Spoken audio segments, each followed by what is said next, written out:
accomplishments over the years, both athletically and as a businessman. It's incredible. Simon and I started in the fall of '86 at UNM.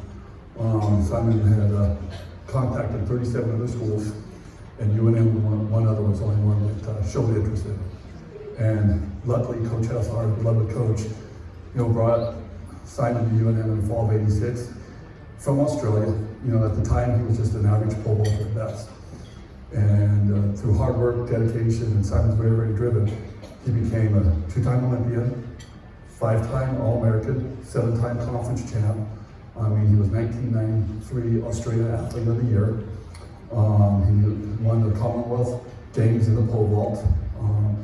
He still holds a school record to this day, even though back in the day when I coached here, we tried to break it and we never did. We came close, but never did.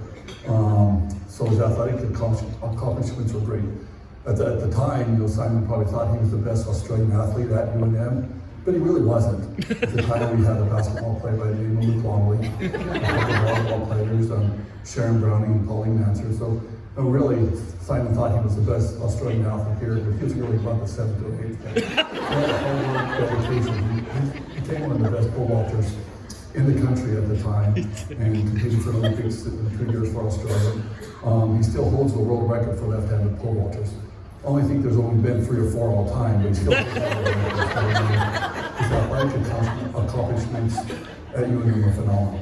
Through hard work, dedication, he is one of the best pole vaulters ever.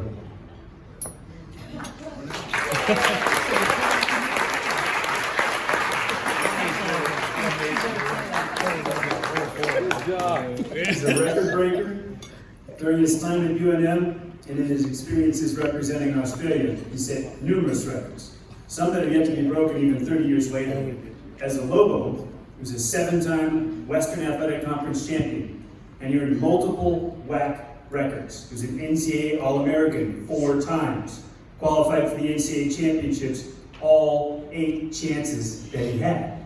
He went on to become the pole vault champion in 3 world championships, 1991, 1993, and 1995. And he competed in 2 Summer Olympic Games. To say that his pole vaulting career was successful would definitely be an understatement. His world-class performances gained international recognition. His determination to give it his all has led him to a lucrative career, both in his pole vaulting experience and in his business endeavors. His legacy lives on at the University of New Mexico, and his records still stand to be broken. Please welcome Simon Arkell.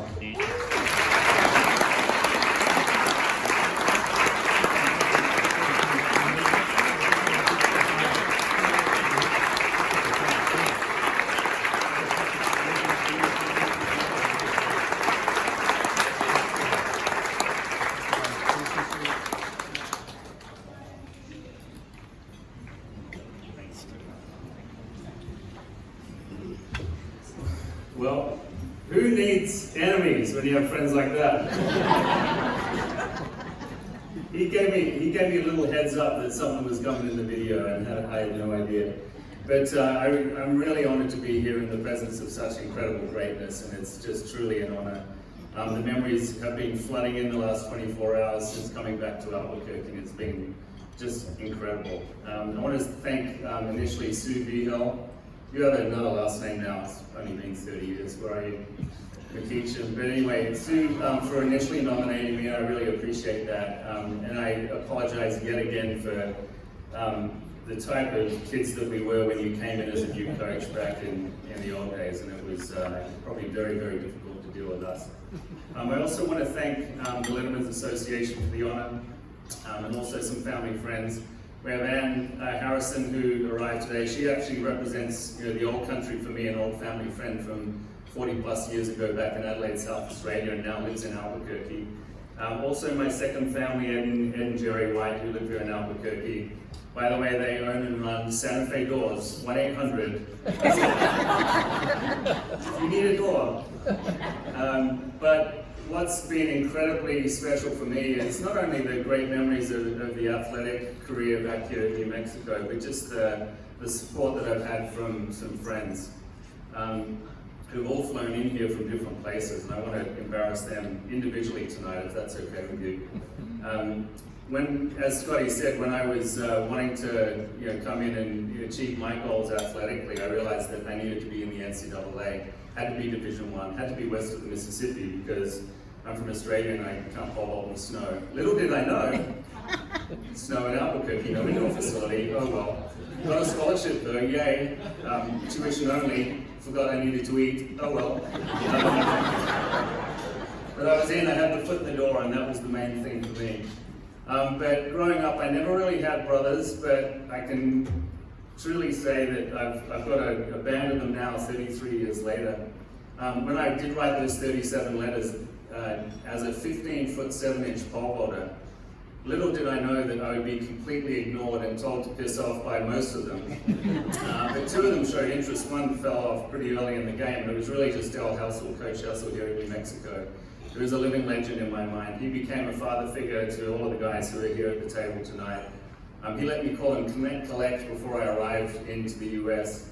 And I'm sure that was an NCAA violation back then, but I didn't know what that meant, so it was fine with me. But anytime I had a question, he would offer me a free cut. No, he didn't offer me a free cut. But he just said, come here, we've got some other pole vaulters that are going to probably be a good training group for you. And so I did that, and then I arrived and I had my foot in the door, and I was so excited to be here with my shot. And when I got here, I also realized that there was another great coach at school. And, sorry. So this guy was a 1968 Olympian. In the Olympics, he actually did a flip that they named after him called the Mitchell Flip, Rusty Mitchell, who's an inductee also here. It was great to see him tonight.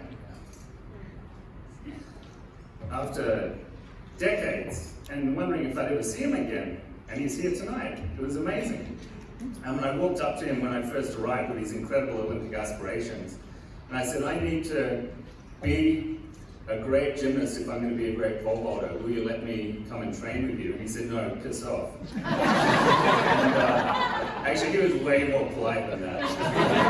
But that's what I heard. And so he said, go and find some other facility. There's plenty around Albuquerque. So the boys and I, and they're here tonight, embarrassing them later, we went off and we looked around 3 or 4 different facilities. Nothing was available to us. So I came back and I said, I need to train with you if I'm going to make this. And he said, all right, be here tomorrow at 8 o'clock, see you. And then he turned around and walked the other way. And so the next day I was there at 8 o'clock and went on learning what I really needed to learn in gymnastics, which is a really important component of pole vaulting. And some of the lessons that Coach Hessel and Rusty taught us as young guys trying to become adults was incredible. What's also been really special for me is just having the support from the friends. Sorry to be emotional. It's hard to make fun of people when you're crying. But Laverne was a late one. She's an inductee. She was our amazing triple jumper from Canada. She came in tonight, so thank you for showing up. Danny Holden, who is a local boy from Albuquerque, great high school vaulter, came in as a walk-on, and for years we were telling him to jump high, you've got to grip high. There's no other way to do it. He just refused, he wouldn't do it. Final year, he finally said, screw it, I'm going to grip another foot higher, and just if I die, fine, but at least I might jump higher. He comes in at conference, he jumps a 1-foot PR, lands, and in front of everyone goes, and there are children present, F yeah! At the top of his voice. And we're like, yeah, we kind of told you you should have done that 4 years ago. Danny was also a DJ at a local roller skating rink. If you want to hear his stories, just see him afterwards. I also have the 2, could you guys just stand up real quick? Randy and Darren. Just for 1 second, now sit down. They used to have long hair and mullets. I have photos. They have proof. So Darren was a great high school vaulter. As a sophomore, he was #1 in the US with 16.9, I believe, 16.11? 7. And #1 in the whole US. He came to UNM a year after us, but Randy was the national junior college champion. He came to New Mexico, so he had a shorter career, but we all arrived at the same time with Scotty, Darren a year later. And Randy, I think we were all, not only were we broke, I think the only thing more broke was that we were cheap. We were one night getting pizza, and we had a buy one get one coupon in Lakaya House, which if you ever need somewhere to live and you're flat broke or homeless, don't live there. It was disgusting. But Randy had the hat passed around. You've got to put $2 in because we're getting pizza. He's like, no, I'll just have one of the free ones, part of the free one. They invited me to my first ever Thanksgiving in America, which is amazing, in Burton, Kansas. If you ever get an opportunity, go somewhere else. And then we went to Wichita the night after that, and I got attacked by a football player in my first ever bar fight in America. So a lot of firsts with these guys. Then there was Scotty. Scotty obviously became the coach here, very famous coach at Air Force Academy now. He had an Olympian in the 2016 Olympics. He was there from day one, decathlete. We had just this incredible training group, and we became brothers. Like, we were so in, we were all in 100%, and we had big aspirations, huge chips on our shoulder to achieve something, and that was all personal to us. But we also kind of had a bit of a wild side. We were pole vaulters, we were a little bit out of control sometimes. We kind of got into pranking each other. And there was this one time where Scotty and I started pranking each other. Like, I would bury his bag in the sand pit and it would disappear, and then he couldn't find it for 3 days. And it was mine was hanging in the rafters of the track shed the next day. But he wins because there was this one time, and I'm not saying I didn't deserve it for allegedly like peeing a little bit in his truck. He was the president of the Letterman's Association, and they had like an extra 100 hot dog wieners.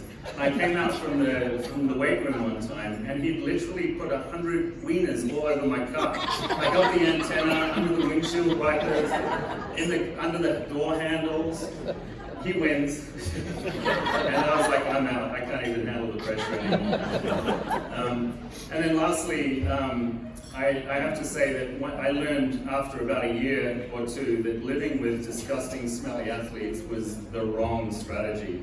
So I found this one beautiful girl who needed a roommate, and she's here tonight, bro. Can you just stand up? I just want to show everyone how beautiful you are. So Rose and I lived together 32 years ago. I was like, I've figured it out. She doesn't smell, she smells great. She's funny, she's good looking, she can cook, so I wasn't starving anymore. And she had hot girlfriends. And actually there was a time we became such good friends that we actually slept together, like literally only slept together, sleeping only. And I can prove that we didn't actually sleep together because we're still friends. Obviously, my good friend who I did date isn't here as evidence. But she's now the godmother of my beautiful little boy, Graham, who's now 12. And I can't mention an ex-girlfriend without mentioning my beautiful wife, Caprice. And thank you so much, baby. And you are the best ever, by far.